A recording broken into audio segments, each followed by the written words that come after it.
नमस्कार मंडळी, मी आहे कोल्हापूरची पूजा आणि आज मी तुमच्यासाठी घेऊन आलेली आहे एक राधा एक मीरा या फिल्मची कथा.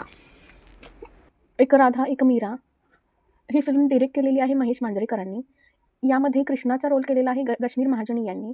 सानवीच्या भूमिकेत आहे सुरभी भोसले आणि मनस्वी म्हणजेच मनच्या भूमिकेत आहे मृण्मयी देशपांडे. अनिरुद्ध म्हणून सानवीचे वडिलांचा रोल केलेला आहे महेश मांजरेकर यांनीच आणि मेधा मांजरेकर यांनी मनच्या आईचा रोल केलेला आहे. तर ही पूर्ण फिल्म स्लोवेनियामध्ये शूट झालेली आहे. स्लोवेनियामधला सिनरी खूप खूप खूप छान आहे. मला खूप आवडतो. मी ह्या सिनेरीसाठी खास करून हा पिक्चर बघितला आहे. या चित्रपटामध्ये कृष्ण आणि सानवी हे दोघेही लहानपणापासूनचे बेस्ट फ्रेंड्स आहेत. कृष्ण हा सानवीच्या बाबांच्या ड्रायव्हरचा मुलगा आहे आणि त्यांचा खूप चांगला मित्र पण आहे. सानवीचे बाबा अनिरुद्ध बावडेकर हे खूप मोठे बिझनेसमॅन आहेत. ते कृष्णाला स्वतःचा मुलगाच मानतात आणि त्याला पुढचं शिक्षण घेण्यासाठी स्लोवेनियाला पाठवतात. कृष्णाचं सानवीवर प्रेम आहे, पण तो त्याच्या फिलिंग्स सांगत नाही सानवीला. सानवी मात्र बाहेर दुसऱ्या मुलांमध्ये तिचं प्रेम शोधत असते. ती त्या मुलांमध्ये कृष्णालाच शोधत असते. कृष्ण स्लोवेनियाला गेल्यावर ती शैल नावाच्या एका मुलाच्या प्रेमात पडते. पण शैल हा एक नाटकं लिहिणारा का ॲक्टिंग करणारा असतो आणि तो त्याचं तिच्यावर प्रेम नसतं, त्याचं बाहेर अफेअर असतं हे सानवीला कळतं. मग ती कृष्णाला स्लोवेनियामधून परत बोलावते, कारण कृष्णावरती ती संपूर्णपणे डिपेंडंट असते. कृष्ण हा स्लोवेनियामधून परत येतो आणि सानवीची समजूत काढतो. परत तिकडे जातो तेव्हा त्याला मनस्वी भेटते. मनस्वी म्हणजेच मन, जी कृष्णावर खूप प्रेम करत असते आणि तिला हे पण माहीत असते की कृष्णाचं सानवीवर प्रेम आहे. थोडे दिवस असेच जातात आणि नंतर मग कृष्णाला सानवीचा परत व्हिडिओ कॉल येतो. त्याच्यामध्ये ती असं सांगते की ती विक्रांत नावाच्या एका मुलग्यावर प्रेम करते. म्हणून विक्रांतला भेटण्यासाठी कृष्ण परत भारतात येतो आणि भारतात आल्यानंतर विक्रांत आणि कृष्णाची भेट होते.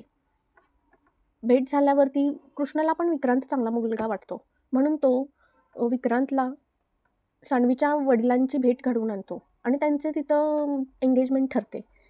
कृष्ण भारतातच आहे त्यामुळं त्यांनी लगेचच एंगेजमेंट सानवीची आणि विक्रांतची एंगेजमेंट ठरवतात आणि करतात. हे एंगेजमेंट पण पार पडते. त्यावेळी कृष्ण खूप डिस्टर्ब असतो, कारण की त्याचं सानवीवर प्रेम असते. त्याचं इकडं लक्ष लागत नसते, त्याला त्या एंगेजमेंटमध्ये सहभागी व्हायचं नसतं. पण सानवीच्या आग्रहाखातर तो त्या एंगेजमेंटमध्ये सहभागी होतो आणि एंगेजमेंट झाल्यावर तो स्लोवेनियाला परत जातो. तिकडे स्लोवेनियाला परत गेल्यावर कृष्णाला हे कळतं की मनचं त्याच्यावर खूप प्रेम आहे, खूप जीवापाड प्रेम आहे.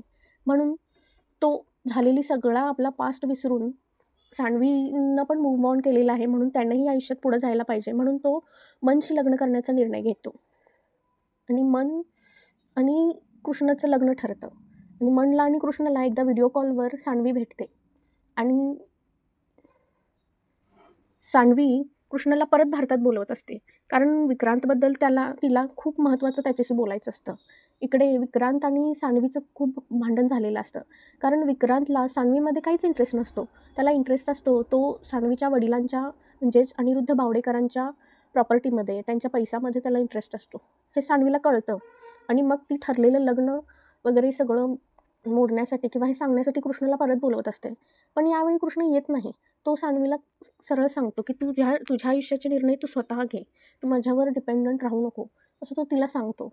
आणि म्हणून सानवी ही डायरेक्ट तिच्या बाबांकडे जाते आणि हे लग्न मोडते. पण थोड्या दिवसांनी जेव्हा कृष्ण आणि मन एकत्र येतात आणि मनच्या सोबत कृष्णाला जेव्हा ती पाहते सानवी, तेव्हा तिला कळतं की मी बाहेर ज्या मुलांच्यामध्ये शोधत आहे तो मुलगा कृष्णच आहे. तिचं त्याच्यावर खूप प्रेम आहे. पण आता काय करणार, आता तरी कृष्णाचं आणि मनचं लग्न ठरलं आहे. म्हणून मग तिथनं अनिरुद्धला कळलं आहे की सानवीचं कृष्णावर प्रेम आहे. पण आता काय करणार, आता कृष्णाचं तर लग्न मनशी ठरलेलं आहे.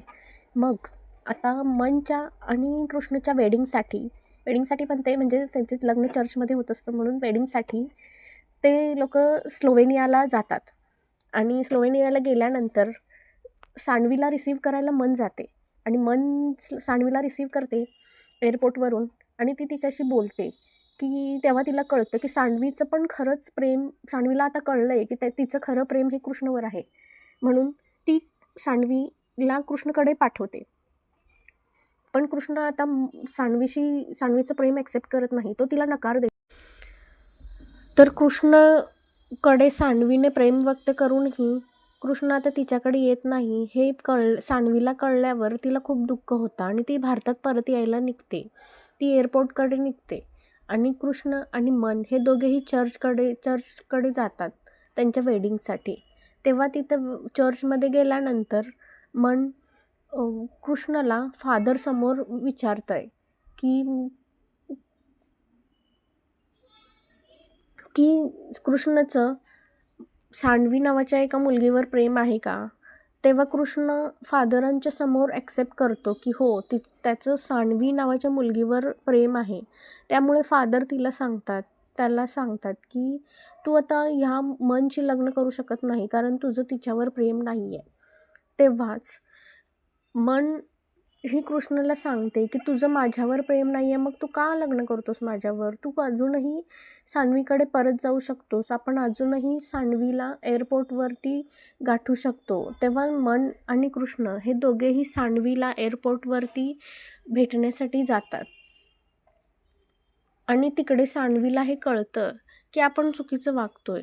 आपण कृष्णाच्या आणि मनच्या लग्नासाठी जायला पाहिजे. म्हणून सान्वी आणि तिचे वडीलही चर्चमध्ये कृष्णाच्या वेडिंगसाठी यायला निघतात आणि तिथेच त्या दोघांची चुकामुक होते. पण आता कृष्ण जेव्हा एअरपोर्टवरती पोचतो तेव्हा त्याला कळतं की फ्लाईट गेलेली आहे. त्यामुळं तो खूप नाराज होतो. पण जेव्हा सान्वीचा फोन येतो कृष्णाला तेव्हा ती त्याला म्हणते की तुझ्यासाठी मी तिकीट पाठवले आहे इंडियाचं आणि आत्ताच्या आत्ता तू माझ्याकडे परत येणार आहेस. तेव्हा तो खूप खुश होतो आणि तिकडेच दी एंड होतो आणि कृष्ण सान्वीकडे निघून जातो. अशी या फिल्मची स्टोरी आहे. धन्यवाद मंडळी. श्री स्वामी समर्थ.